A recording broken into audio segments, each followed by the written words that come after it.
Welcome back to Vinay भटक्या. आपण आहोत हेमलकसा लोकबिरादरी प्रकल्पामध्ये आणि आत्ताच आम्ही लंच घेतलं आणि आता पुढचा प्रवास चालू करणार ते सोमनाथ प्रकल्पामध्ये. सोमनाथ प्रकल्प साधारण इथून 260 किलोमीटर आहे आणि साधारण 4 ते 5 तास तर नक्कीच लागतील. ऑन द वे आपण एका सुंदर अशा देवळा इथे स्टॉप घेणार आहे आणि त्या देवळाला म्हणतात विदर्भाचं खजुराहो. तर आता ऐकूया काय आहे ते देऊळ आहे. चारमोशी आणि आपलं आता इथं जे मंदिर आहे ते मार्कंडदेव मंदिर आहे आणि उत्तर विदर्भातलं किंवा दक्षिण विदर्भातलं मध्यस्थी ठिकाणी असणारं हे खजुराहो म्हणतात याला. आणि उत्तम प्रकारे त्यावेळेला वाकाडक किंवा त्याच्या अगोदरच्या काळापासून हे मंदिर आहे.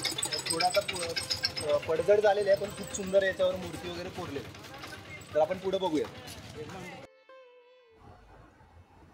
नंतर आम्ही आलो ते महाद्वार मार्कंडेश्वर देवस्थान.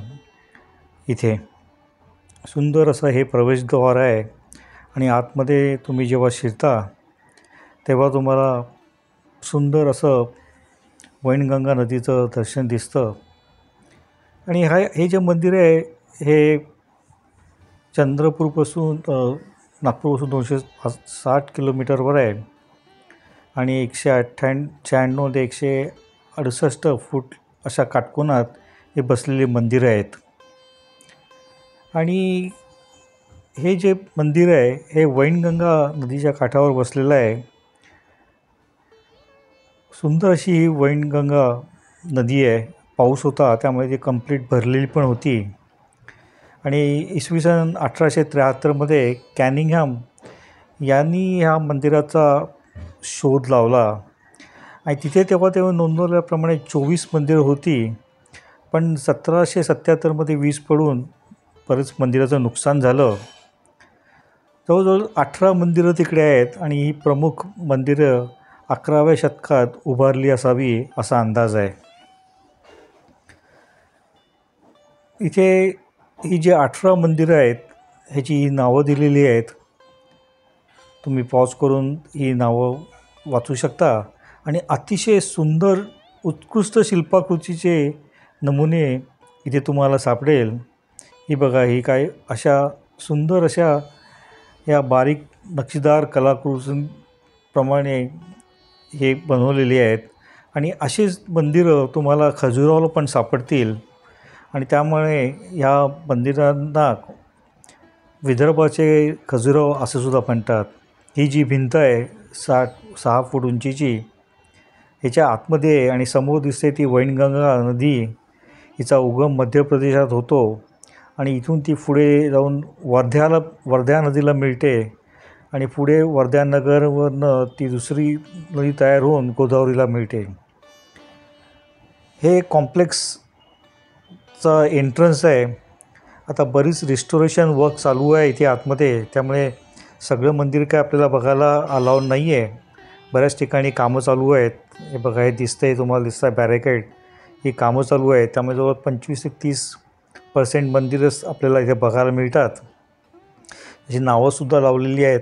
आणि ही 24 मंदिरांपैकी 18 मंदिरे जी राहिलेली आहेत त्यापैकी ही मंदिरं आहेत त्याचीसुद्धा बरीचशी पडझड झालेली आहे. कारण हे तसं दुर्लक्षित झालेलं वास्तू आहे ही. आणि आता पुढे पुरातन विभाग ह्याचं रिस्टोरेशनचं काम हाती घेतलेलं आहे. आणि हे बघा किती सुंदर इथे कलाकृती तुम्हाला सापडतील. अगदी खजुराहोला जी आहेत त्याचप्रमाणे ही कलाकृती तुम्हाला सापडतील.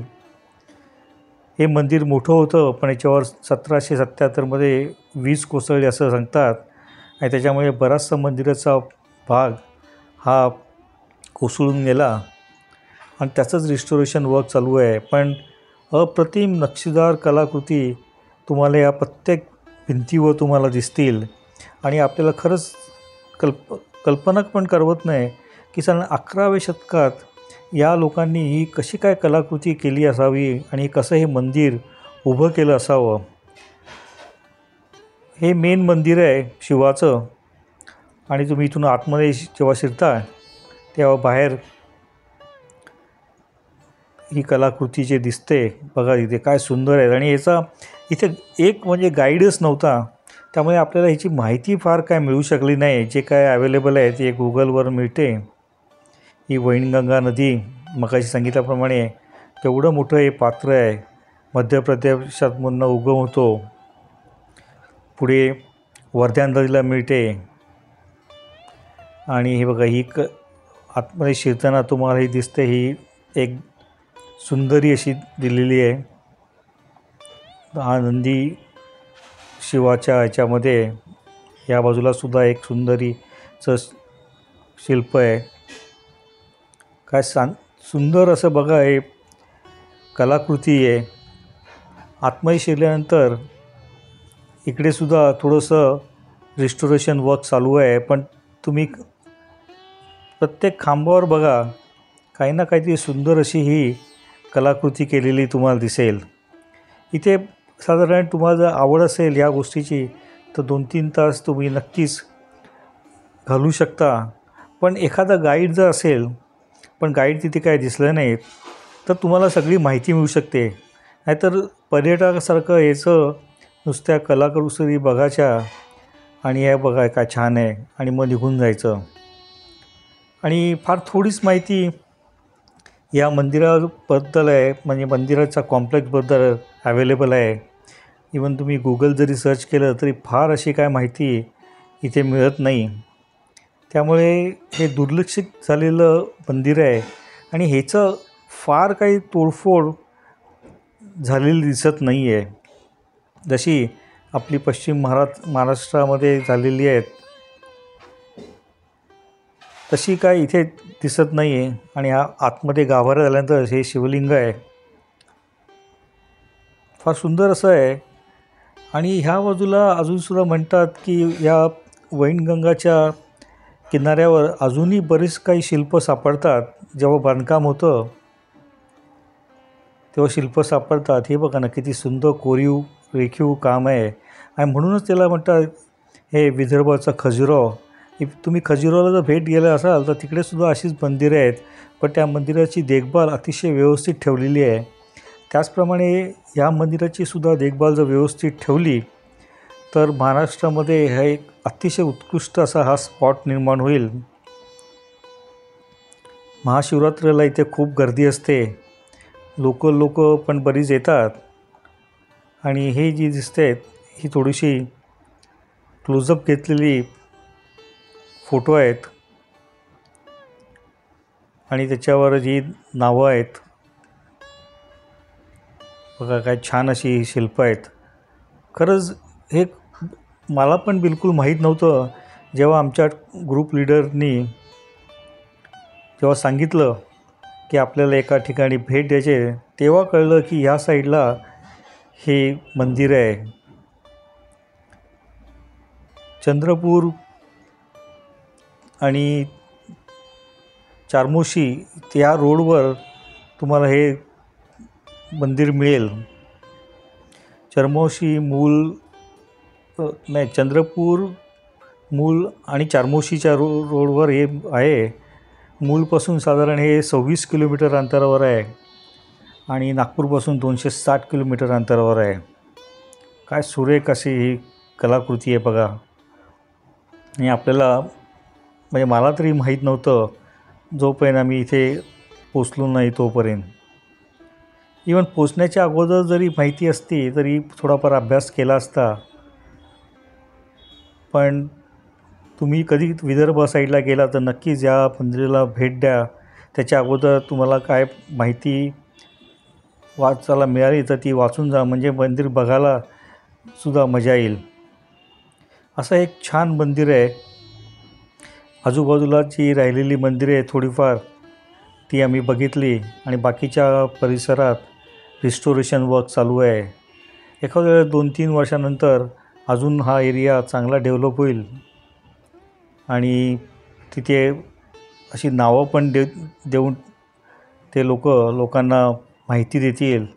किंवा एखादा गाईडसुद्धा इथूनचा लोकल गाईड तयार झाला तर तोसुद्धा पर्यटकांना ह्या मंदिराच्या कॉम्प्लेक्सबद्दल माहिती देऊ शकेल.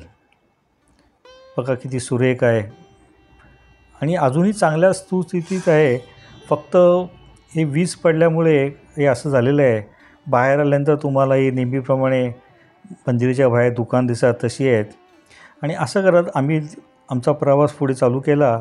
तो सोमनाथ प्रकल्प करता बाबासाहेब आमटे यांचा जो सोमनाथ प्रकल्प आहे तो त्याच्या करता आम्ही निघालो. आणि आजूबाजूला ग्रीनरी आहे.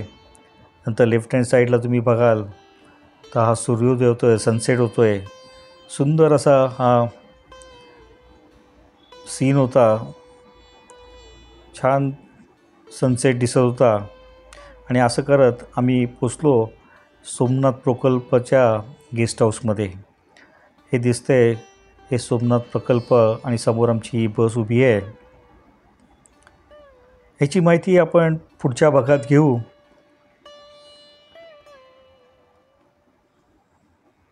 नंतर आम्ही हे बघा हे गेस्ट हाऊस आहे. अशा 5-5, 6-6 बेड टाकलेल्या तुम्हाला रूम्स तिकडे मिळतील. स्वच्छ रूम्स आहेत. जास्त काय ॲट्रॅक्टिव्ह रूम्स नाही. सिम्पल बाथरूम, टॉयलेट एकदम स्वच्छ, गरम पाणी करता गिझरसुद्धा आहे.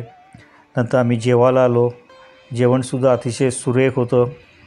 तसं आनंदवन हेमल कसा म्हणजे मिळालं त्याचप्रमाणे इथेसुद्धा जेवण मिळालं. आजच्या जेवणामध्ये होतं मस्त की पिठलं, त्याच्यावर होता तडका, नंतर होते दाल खिचडी, पापड, कढी, नंतर लोणचं. विदर्भामधलं लोणचं त्यांच्या तिन्ही प्रकल्पामध्ये लोणचं अतिशय सुंदर होतं. नंतर चटणी होती तीसुद्धा एकदम मस्त छान होती. नेहमीप्रमाणे त्या प्रकल्पामध्ये आपण आपलं ताट घ्यायचं, नंतर धुवून ठेवायचं. हा बघा हे पिठलं तडका मारलेलं पिठलं तडका बाजूला ठेवला होता आणि अतिशय सुरेख असा तडका होता. ही खिचडी आणि ती कढी. असं करत आमचा आजचा दिवस संपला. So thanks for watching. आवडल्यास लाईक करा, शेअर करा, कमेंट करा. माझ्या चॅनलला सबस्क्राईब करायलासुद्धा विसरू नका. आता आपण पुढच्या भागात घेऊन येऊ सोमनाथ प्रकल्पाची माहिती. तोपर्यंत बाय बाय.